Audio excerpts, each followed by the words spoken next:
हामी आज सेक्सन 32 पढ्दैछौँ जसमा चाहिँ ब्याङ्कको नाम प्रयोग गर्ने विषयमा चर्चा गरिएको छ।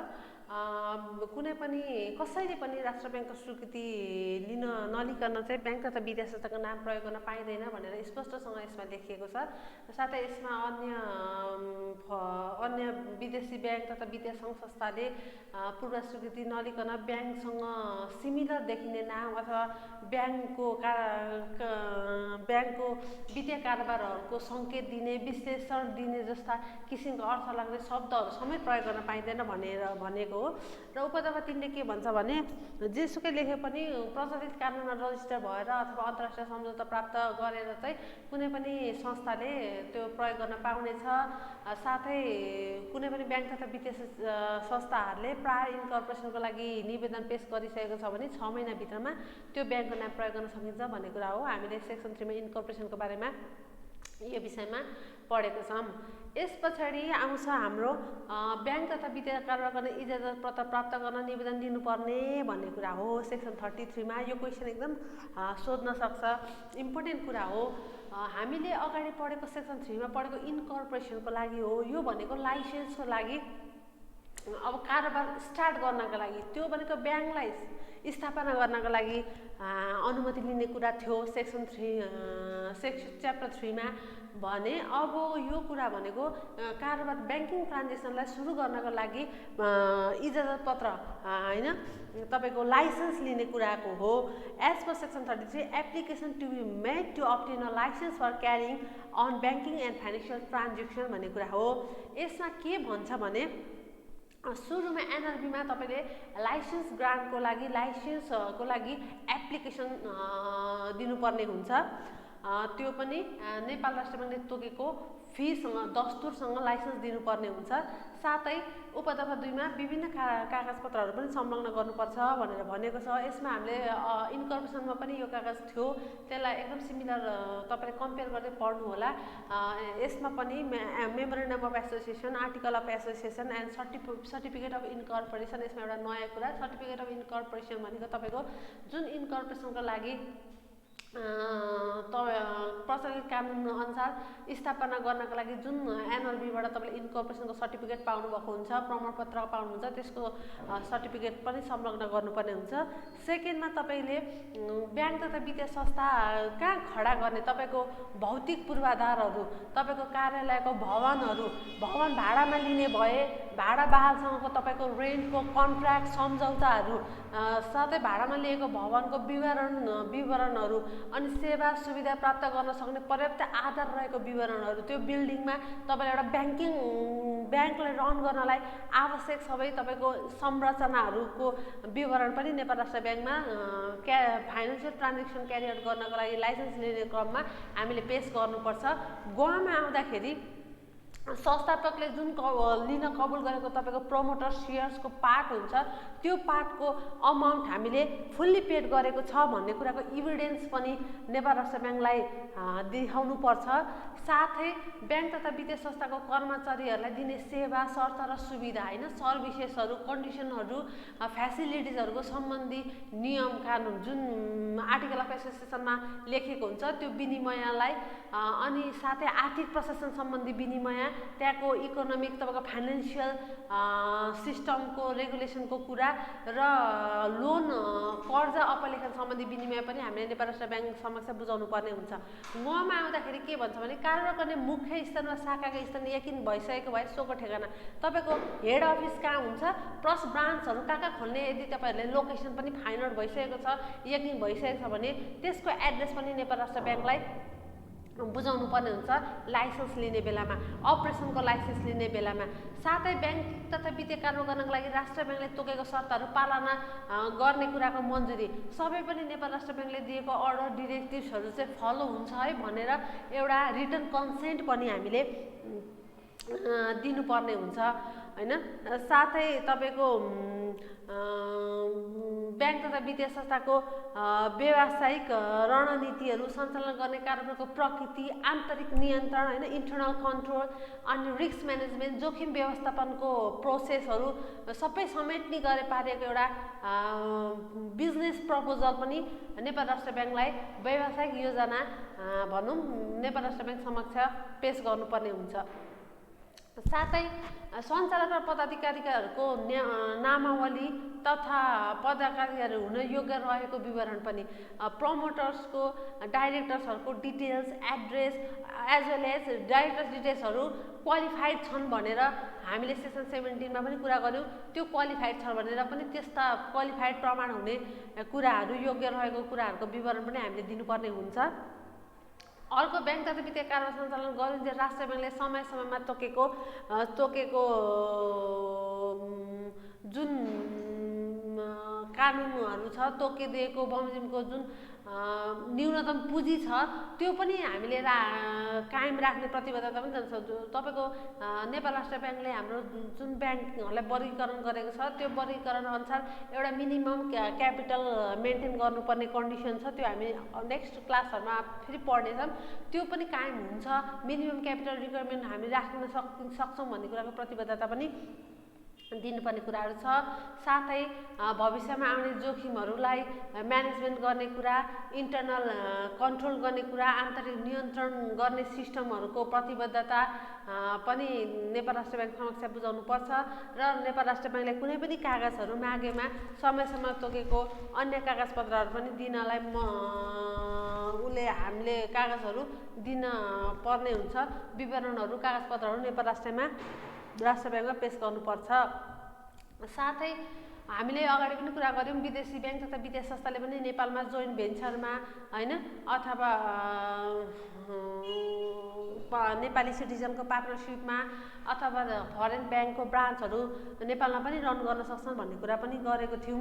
त्यसमा पनि सबसेक्सन 3 ले के भन्छ भने, यसको सबसेक्सन 3 ले के भन्छ भने तपाईँको 33 को सबसेक्सन 3 ले त्यस्ता विदेशी ब्याङ्क तथा वित्तीय संस्थाहरू नेपालमा संयुक्त लगानी स्थापित गर्ने ब्याङ्क तथा वित्तीय संस्थाको हकमा भने केही अतिरिक्त कागजपत्रहरू माग्छ।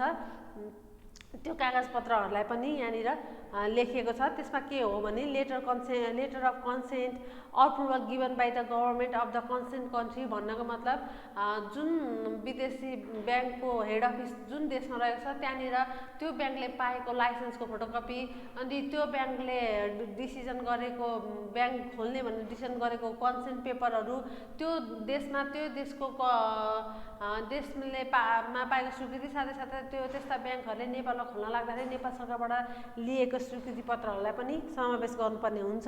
अनि विदेशी ब्याङ्क तथा वित्तीय संस्था स्थापना गर्न राष्ट्र ब्याङ्कमा निवेदन पेश गरेपछि राष्ट्र ब्याङ्कले अनुमति लिएपछि त्यस्तो ब्याङ्क वा वित्तीय संस्थाले ऐन बमोजिम पुरा गर्नुपर्ने कुनै विषय फरक परेको भएमा सोको विवरण पनि पेश गर्नुपर्छ र नेपाल राष्ट्र ब्याङ्कले माग गरे बमोजिमको अन्य जानकारी तथा विवरणहरू पनि पेश गर्नुपर्ने हुन्छ। अब सेक्सन 34 मा हामीले माथि 33 मा इजाजत पत्र लिनको लागि, लाइसेन्स लिनको लागि के डकुमेन्ट चाहिन्छ प्रोसेसको कुरा गऱ्यौँ। त्यसमा अब हामी 34 मा आउँदाखेरि नेपाल राष्ट्र ब्याङ्कले हामीलाई इजाजत दिन सक्ने कन्डिसन दिन सक्ने कुराको बारेमा ब्रिफिङमा कुरा गर्छौँ। यो सोध्न पनि सक्छ, पढ्नु होला। यसमा के भन्छ भने 33 अनुसार निवेदन र कागजपत्र पेश गरिसके पछाडि निवेदन प्राप्त भएको 120 दिनभित्रमा, यो 120 कति दिनभित्रमा लाइसेन्स ग्रान्ट दिन सक्छ भनेर आइक्यूमा सोध्न सक्छ। 120 दिनभित्रमा नेपाल राष्ट्र ब्याङ्कले अप्रुभल दिन सक्छ। तर अप्रुभल दिनभन्दा अगाडि विभिन्न कुराहरूको इन्क्वायरी गर्छ। त्यो यस्ता कुराहरू के हो भने तपाईको ब्याङ्क तथा वित्तीय संस्था स्थापना गर्दाखेरि एउटा हेल्दी कम्पिटिसन होस् हैन, हेल्दी कम्पिटिसन होस् भन्ने नियतले नेपाल राष्ट्र ब्याङ्कले लाइसेन्स ग्रान्ट गर्ने हो। त्यसैले त्यो ब्याङ्क तथा वित्तीय संस्था संस्था कारोबार गर्ने इजाजत दिँदा स्वास्थ्य प्रतिस्पर्धात्मक र वित्तीय मध्यस्थता सम्बन्धी कारोबार प्रभावकारी भए निक्षेपकर्ताको हित हुन्छ हुँदैन भन्ने कुराको हेक्का राखेर मात्रै त्यो कुराको इन्क्वायरी गरेर। दोस्रोमा नेपाल राष्ट्र ब्याङ्कले बनाएको नियम विनिमय अथवा दिएको अन्य आदेश निर्देशन तथा प्रबन्ध पत्र र नियमावलीको अधीनमा रही ब्याङ्क तथा वित्तीय कार्य सञ्चालन गर्न सक्षम रहेको अथवा नरहेको कुरालाई पनि उसले इन्क्वायरी गर्छ। साथै निवेदनको साथ संलग्न रहेको कागजपत्रहरू पूर्ण रहेको अथवा नरहेको, भौतिक पूर्वाधार जुन देखाउनुपर्छ भने पनि त्यो भौतिक पूर्वाधार सही रहेको अथवा नरहेको कुराको पनि उसले हेक्का राखेर राख्छ। साथै अन्तिममा त्यो जुन संलग्न पदाधिकारीहरू इम्प्लोइहरू सञ्चालकहरूको डिटेल्स दिएको हुन्छ नेपाल राष्ट्र ब्याङ्कलाई, ती व्यक्तिहरू ब्याङ्क तथा वित्तीय संस्था सञ्चालन गर्नलाई सक्षम छन् छैनन् भन्ने कुराको पनि उसले इन्क्वायरी गरेर मात्र 120 दिनभित्रमा इजाजत दिन सक्छ हैन।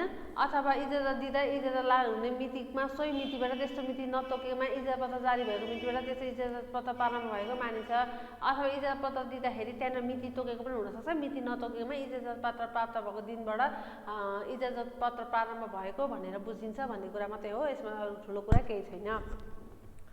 अर्को सेक्सन 35 मा आउँदाखेरि लाइसेन्स दिन नसक्ने कन्डिसनहरू, हामीले लाइसेन्स दिनलाई के गर्नुपर्छ भन्ने कुरा हेऱ्यौँ। 33 मा 34 मा लाइसेन्स नेपाल सरकारले दिन सक्ने कुरा हेऱ्यौँ।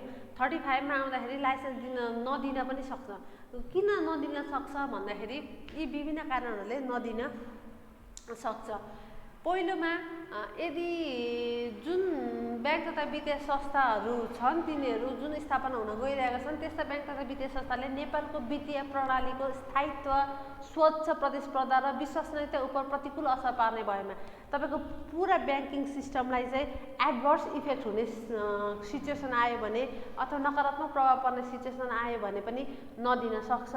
साथै डिपोजिटर्सको इन्ट्रेस्टमा हैन निक्षेपकर्ताको हित संरक्षणको निमित्त वित्तीय कार्य सञ्चालन गर्न दिँदा उचित र उपयुक्त नहुने भएमा पनि तपाईको not reasonable and appropriate to issue a licence for the interest of depositors भनेर पनि कुरा गरेको छ। अर्को तपाईको ब्याङ्क तथा वित्तीय कारोबार सञ्चालन गर्नको लागि जुन एउटा बेसिक पूर्वाधारहरू रहेको छ त्यो पुरा नभएको अवस्थामा पनि उसले लाइसेन्स नदिन सक्छ। अनि साथै अन्य विवरण वा शर्तहरू पुरा नदेखिएमा पनि उसले नदिन सक्छ। यो चारवटा कुरा मात्रै छ क देखि ग सम्म। पहिलो कुरा तपाईको हेल्दी कम्पिटिसन, प्रतिस्पर्धा, बिलिभेबल विश्वसनीयता हुन सकेन अथवा पुरा ब्याङ्किङ सिस्टममा नेगेटिभ इफेक्ट पार्छ जस्तो भएमा, अनि निक्षेपकर्ताको हितमा काम गर्ने कार्य नहुने जस्तो देखिएमा, अर्को सञ्चालन गर्नलाई आवश्यक पूर्वाधारहरू नभएमा, ल लास्टमा नेपाल राष्ट्रले तोकेको कुनै पनि नियमहरू उसले पुरा गरेन भने पनि दिन सकिँदैन भन्ने कुरा हो। अर्को राष्ट्र ब्याङ्कले शर्त तोक्न सक्ने भनेर 36 मा लेखेको छ। यो भनेको नेपाल राष्ट्र ब्याङ्कले आवश्यक परेमा कुनै पनि शर्त, कन्डिसन अथवा डिरेक्टिभ्सहरू पालना गर्न लगाउँछ, गर्नलाई अनुरोध गर्छ, अर्डर दिन्छ भन्ने कुरा मात्रै हो। यसमा खासै ठुलो कुनै पनि कुरा रहेको छैन। त्यसमा तपाईको मेन भनेको मिनिमम क्यापिटलको कुरामा अथवा एप्लिकेसन दिँदा अथवा वर्किङ एरियाको कुरामा नेपाल राष्ट्र ब्याङ्कले केही विशेष शर्तहरू राख्न सक्छ भन्ने कुरा हो। अरू त्यस्तो केही पनि कुरा छैन यसमा हैन। अनि 37 मा आउँदाखेरि पनि 37 मा के भन्छ भने ब्याङ्क तथा वित्तीय संस्थाको वर्गीकरण भनेर लेखेको छ। यो वर्गीकरण चाहिँ के हो भने नेपाल राष्ट्र ब्याङ्कले हाम्रो पुरा ब्याङ्किङ सिस्टमलाई 4टा भागमा ABCD भनेर 4टा भागमा वर्गमा क्लासिफिकेसन गरेको छ। यो चाहिँ के को आधारमा छ भन्दाखेरि मेन गरेर तपाईको मिनिमम पेड अफ क्यापिटल र त्यो कारोबार गर्ने कार्यक्षेत्रको आधारमा यसलाई बाँडेको छ। हामीलाई राम्रोसँग थाहा छ क वर्ग भनेको कमर्सियल ब्याङ्क, ख भनेको तपाईको विकास ब्याङ्कहरू, ग वर्ग भनेको तपाईको फाइनान्सहरू र घ वर्गमा माइक्रो फाइनान्सहरू पर्छ। अरू केही पनि छैन। यो त क्वेसन आइहाल्यो भने पनि आइक्यू क्वेसनमा आउन सक्ने क्वेसन हो, अरू त्यस्तो केही छैन है। अब अर्को इम्पोर्टेन्ट क्वेसन सोधिराख्ने क्वेसन के छ भने मैले अघि भने नेपाल राष्ट्र ब्याङ्कले हाम्रो पुरा ब्याङ्किङ सिस्टमलाई 4टा वर्गमा बाँडेको छ, क ख ग घ हैन, ABCD। कुनै पनि तल्लो वर्गको ब्याङ्कहरू जस्तो डेभलपमेन्ट ब्याङ्कहरू भनेको त्यो क भनेको हायर लेभलको, त्योभन्दा मुनि ख, त्योभन्दा मुनि ग, त्योभन्दा मुनि घ हो। कुनै पनि तल्लो लेभलको ब्याङ्कहरूले विशेष अवस्थाहरू पार गरे पछाडि, सिचुएसनहरू पार गरे पछाडि ऊ बढुवा हुन पाउँछ होइन, उसको प्रमोसन हुनसक्छ। ख वर्गको ब्याङ्क क वर्गमा परिणत हुनसक्छ। त्यस्तो परिणत हुन सक्ने अवस्थाहरू के छ भनेर सेक्सन 38 मा भनेको छ। यो क्वेसन एकदम सोध्न सक्ने क्वेसन हो है। यसमा के भन्छ भने कुनै पनि तल्लो वर्गको ब्याङ्कहरू माथिल्लो वर्गको वित्तीय संस्थामा परिणत हुन चाहेमा राष्ट्र ब्याङ्कले तोकेको विवरण सहित राष्ट्र ब्याङ्क समक्ष निवेदन दिनुपर्ने छ भनिन्छ। तर घ वर्गको संस्था माथिल्लो वर्गमा परिणत हुन सक्ने छैन। यो पोइन्ट गर्नुहोस् है। घ वर्गको माइक्रो फाइनेन्स चाहिँ बढुवा हुन पाउँदैन। क ख ग वर्गको फाइनेन्स डेभलपमेन्टमा जान पायो, डेभलपमेन्ट कमर्सियलमा जान पायो, तर घ वर्गको पाएन। यो ट्रिकी क्वेसन भएकोले आइटीमा सोध्न सक्छ। यसको लागि पूर्व स्वीकृति नेपाल राष्ट्र ब्याङ्कमा निवेदन दिएर पूर्व स्वीकृति लिनुपर्छ। त्यसको लागि केही कन्डिसनहरू शर्तहरू छन् जुन पुरा हुनुपर्छ। त्यो के हो त भन्ने कुरा यहाँ छ। माथिल्लो वर्गको ब्याङ्क तथा वित्तीय राष्ट्र ब्याङ्कले तोकेको बमोजिम चुक्ता पुँजी पुरा भएको तपाईँको मिनिमम क्यापिटल चाहिँ मेन्टेन गर्नै पर्छ। मिनिमम क्यापिटल चुक्ता पुँजी क वर्गको डिफ्रेन्ट छ, ख को डिफ्रेन्ट छ। क वर्ग हुनालाई कम्तीमा पनि नेपाल राष्ट्र ब्याङ्कले तोकेको minimum capital paid up capital पुरा गर्नुपर्छ है। दोस्रोमा यो पोइन्ट एकदम इम्पोर्टेन्ट छ, क्वेसनमा सोध्न सक्छ। राम्रोसँग याद गर्नुहोस्। तपाईँ कमा मेन्टेन क्यापिटल भनेर मात्रै लेख्नुहोस्। तपाईँले इक्जाममा लेख्दाखेरि इलाबोरेसन गरेर लेख्नुहोस् होइन। माथिल्लो वर्गको ब्याङ्कमा हुनुपर्ने जुन क्यापिटल छ त्यो चाहिँ पुरा गरेको हुनुपर्छ, तोकेको क्यापिटल चुक्ता गर्नुपर्छ भनेर लेख्नुहोस्। खमा के भन्छ भने 5 वर्षदेखि नेपाल राष्ट्र ब्याङ्कले निर्देशन बमोजिमको पुँजीको पर्याप्त कायम रहेको लगातार 5 वर्षसम्म त्यो क्यापिटल एकदम मेन्टेन अवस्थामा हुनुपर्छ। अनि साथसाथै 5 वर्षसम्म त्यो अर्गनाइजेसनले त्यो ब्याङ्क तथा वित्तीय संस्थाले लगातार नाफा कमाएको हुनुपर्छ। साथै 5 वर्षसम्म जुन औसत निष्क्रिय नन पर्फर्मिङ लोन्सहरू छ त्यो पनि नेपाल राष्ट्र ब्याङ्कले तोकेको सीमाभित्र हुनुपर्छ। याद गर्नु होला।